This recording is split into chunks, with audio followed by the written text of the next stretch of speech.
Oh, hello. Welcome back to Books I'll Never Read Again. This is the show where I pour literary acid into my eyes so you don't have to. Today's little gem is Care by Todd May.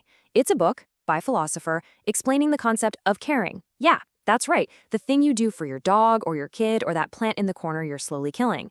For literally all of human history, we've somehow managed to muddle through without a professor handing us a user's manual for having feelings. But thank goodness the wait is over. The instructions are here. Let's begin.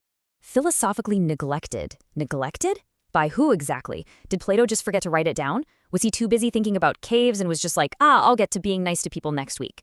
The rest of us, the normals, we seem to have a pretty decent handle on it. We give our friends a ride to the airport. We don't steal lunch from the office fridge. It's not that complicated. This is like a 5-star chef writing a book on how to make toast. It's a solution to a problem that doesn't exist. So you might be wondering what kind of rigorous scientific method was used to crack this ancient code of caring. Well, it turns out the main technique is to become the single most awkward person in any given room.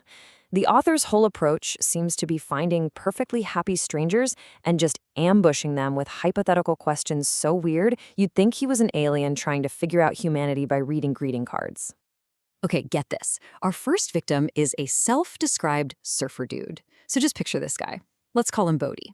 Bodhi's probably been sitting in a stuffy conference room all day, his brain completely fried. All he wants is a lukewarm coffee and maybe a sad little muffin. He's just minding his own business, and then boom. A wild philosopher corners him by the pastries. You can just see the look on his face, the pure, uncut terror of being trapped in a conversation you never ask for. And that's the question he gets hit with. Now, because this surfer dude is a decent human being, he gives some thoughtful, polite answer. But a normal person, a regular human, they just stare and go, yeah, of course it would matter, you absolute weirdo. Are you putting a hex on me? I'd be miserable. I'd be sitting on the beach crying into a bucket of churros. Now please, step away from the muffins before I call security on you, you joy goblin. And next up, we meet a justice advocate. You know the type, the kind of person who gets angry on your behalf even when you're totally fine. The book tells us about a woman who's perfectly happy with her life, but this advocate is just deeply frustrated for her. I can just hear it now. Excuse me, your personal contentment is really undermining my sense of righteous indignation. Could you please be a little more oppressed? You're making this very difficult for me. It's like getting mad at a golden retriever for being too happy. So after ambushing these poor, unsuspecting people, we finally get the big reveal. The whole point of the book, are you ready? Caring is when you think something is important.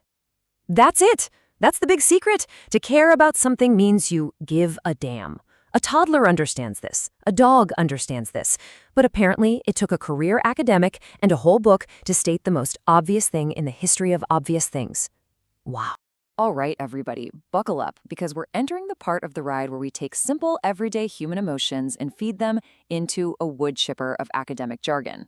The main guy for this whole mess, the your guy, is someone named Harry Frankfurt. Let's see what old Harry's got for us. Now, hold on a second, hold on. I have to give credit where credit is due.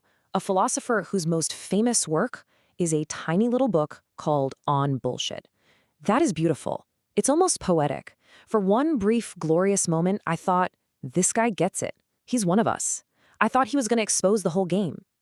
But nope. I was wrong. Oh, so very wrong. So here is Harry's big idea. Step 1. You want something. Cool. I want a pizza. We're on the same page. Step 2. You need to have a second desire about your first desire. A second-order desire. So now, I don't just want a pizza. I have to want to be the kind of person who wants a salad instead. Who lives like this? Who has the time to run their own feelings through a subcommittee before making a decision? It's absolute madness. Just pick one, you overthinking goon. And now it's time for the battle of the century. In this corner, we have Team Frankfurt, arguing that caring is basically a very organized spreadsheet of your feelings. And in the other corner, Team Jaworska, who says caring is just a big, messy soup of emotions. You see what's happening here. They're arguing over whether feelings are thoughts or feelings. It's like two guys arguing over whether the sky is blue or sky-colored. It's completely meaningless. A secondary emotion arises when your mental representations are organized into a systematic... Oh, just shut up. Shut up. Can you even imagine saying this out loud to a person? Your buddy's upset and you go, hey man, it sounds like your mental representations are just getting a little too conceptually linked. They'd have every right to throw a drink in your face. This isn't communication, it's just putting on a lab coat to talk about a hug. Okay, here we go. We are now entering the swamp known as care ethics. Apparently, this whole field started because one psychologist, Carol Gilligan, looked at another psychologist's, Lawrence Kohlberg's chart for morality and said, hey, this thing is just for boys. So she set out to make a new system based more on relationships and feelings. And this, my friends, is where the train goes completely off the rails. So get a load of this thing. This is Kohlberg's moral ladder. Down at stage 3, you've got be a good person. And according to him, that's where most women just hang out forever. They just get to the be nice level and call it a day. Meanwhile, the boys get to climb up to law and order, and then a select few get to become super beings like Gandhi. This isn't a theory of moral development. It's the rules for a secret clubhouse written by a 10-year-old. And this is the sentence that made me want to set this book on fire. A philosopher named Bernard Williams claims that if your wife is drowning and the thought, I should save her because I love her, crosses your mind, you've had one thought too many. One thought too many? What else are you supposed to think? Oh dear, a fellow human appears to be in aquatic distress. Let me consult my ethical flowchart. Your wife is actively drowning and you're worried about having the wrong motivation? They actually call this the drowning wife problem. This is a real topic that academics write papers about.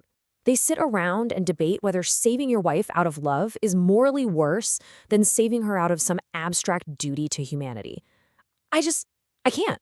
I'm picturing it. The husband is standing on the dock, his wife is flailing, screaming, help me, you idiot, and he just yells back, in a minute, honey, I'm having a very important ethical crisis about my motivations right now.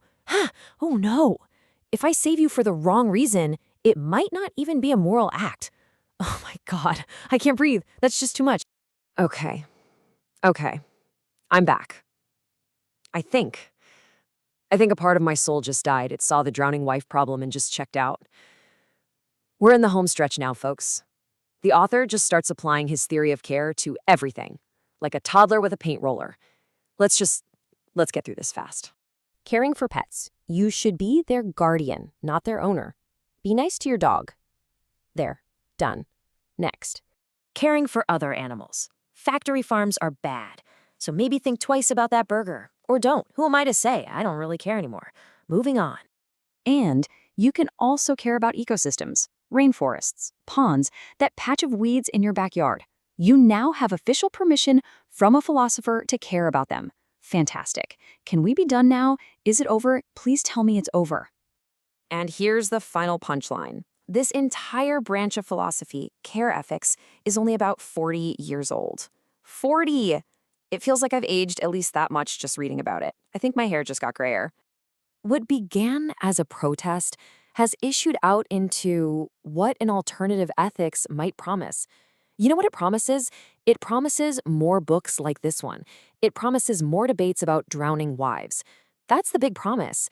A future filled with the most complicated, long-winded, and utterly useless answers to questions that nobody was asking in the first place.